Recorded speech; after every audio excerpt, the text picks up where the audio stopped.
지방흡입 기계에는 여러 종류가 있습니다. 일반적인 캐뉼라를 이용해서 지방흡입을 하기도 하지만 고주파, 레이저 또는 초음파를 이용해서 지방흡입을 하기도 하는데요. 오늘은 초음파 지방흡입 기기에 대해 이야기해보고자 합니다. 어떤 기능들이 있고 어떤 원리로 수술에 도움을 주는지에 대해 알려드리고자 하니까요. 나가지 마시고 끝까지 시청해주세요. 인트로 보고 들어올게요.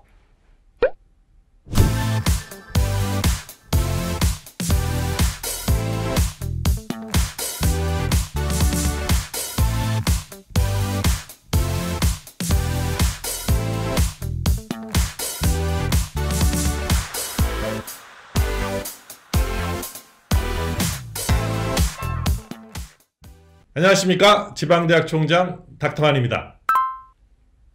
오늘은 지방흡입 기기 중에 초음파 기기에 대해 이야기해 보려고 합니다. 초음파 기기는 왜 필요할까요? 어떤 기능을 가지고 있을까요? 이 초음파 기기를 사용하면 뭔가 다른 결과를 만들어낼 수 있을까요? 궁금하신가요? 끝까지 시청해 주세요.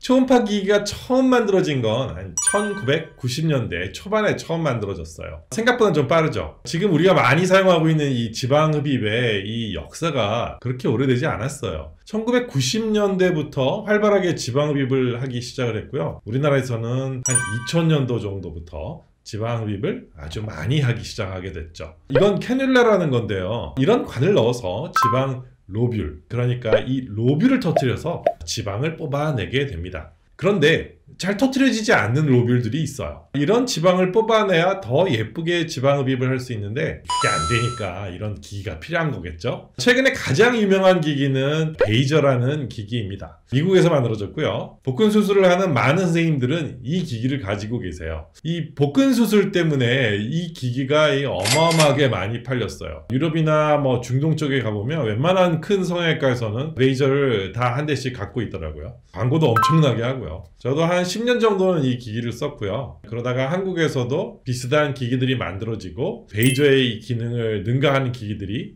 등장하게 되었습니다. 모든 기기는 장단점이 있게 마련입니다. 삼성이 LG보다 무조건 더 좋다 이렇게 말할 수도 없는 거고 반대로 이야기할 수도 없는 거잖아요. 장단점이 있기 때문에 함부로 이야기할 수 있는 내용은 아닙니다. 하지만 오늘은 제가 어떤 기기가 더 좋다라는 거를 설명하려고 하는 것이 아니기 때문에 초음파 기기가 어떻게 작동하는지에 대해 먼저 한번 보여드릴게요. 먼저 이 삼겹살에 지방을 녹이는 장면을 한번 보여드릴게요. 여러분 삼겹살은 다 드시니까, 아니 안 드시긴다고 해도 주변에서 많이 보셨으니까 혐오스럽지는 않으실 거예요. 초음파에는 이 프로브라는 게 있어요. 봉이라고 쉽게 부를 수 있겠죠. 초음파 봉으로 기계를 작동을 해서 삼겹살 지방에 한번 조사해 볼게요. 한번 보시죠.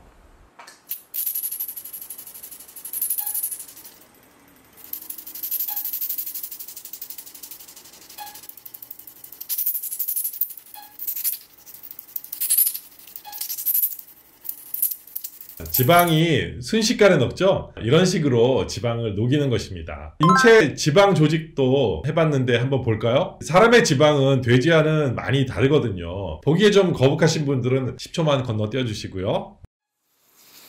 보시면 순식간에 지방이 녹는 모습이 보이시죠?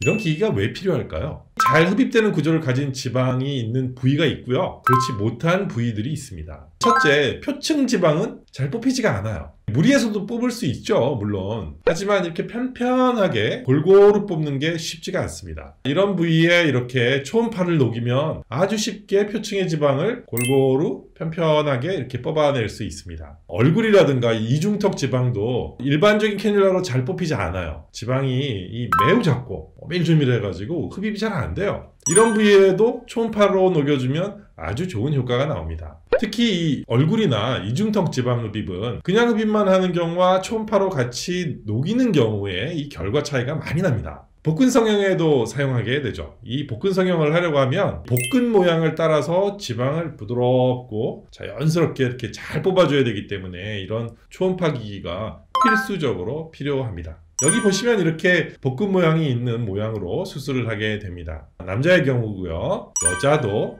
마찬가지로 이렇게 많이 하게 됩니다. 이렇게 볶음 말고 또 필요한 경우가 많이 있죠. 처짐 현상이 생기는 뭐 이런 팔 이런 곳이나 뭐 허벅지, 엉덩이 같은 곳에도 쓰이고요. 목덜미, 그러니까 여기 뒤에 이런 곳에도 쓰이죠. 의사의 기술뿐만 아니라 기술의 발전으로 인해서 여러 가지 훨씬 더 좋은 결과를 만들어낼 수 있게 되었죠. 그런데 초음파 기기가 좋다고 해서 모든 부위에 반드시 초음파를 사용하지 않으면 안 되는 건 아닙니다. 한 부위에 너무 과도하게 많이 사용하면 장액종이라던가 뭐 화상과 같은 이런 부작용이 생길 수 있기 때문에 적절하게 잘 사용을 해야 되는데요. 이 사시미 칼도 일반인이 사용하기에는 어렵고 무섭잖아요. 잘못하면 다치죠. 이런 기기들도 마찬가지입니다. 특히 초음파 기기는 아무리 지방흡입을 오랜 기간 동안 수술을 해온 분이라고 하더라도 경험이 없으시면 반드시 사용 주의사항에 대한 교육을 받고 사용을 하셔야 안전하게 수술할 수 있습니다. 그렇지 않으면 부작용들이 생길 수 있는 확률이 굉장히 올라갑니다. 오늘은 초음파 기기를 이용한 지방흡입에 대해서 이야기해 보았습니다. 초음파 기기의 파워 정말 대단하죠? 어떻게 오늘 영상 재밌게 보셨나요? 그러면 좋아요 한번 눌러주시고 가셔요. 그리고 아직 구독과 알림 설정 하지 않으신 분들 꼭 이 빨간색 구독 버튼 꾹꾹 이렇게 눌러주세요. 그럼 다음 영상 볼 때까지 안녕!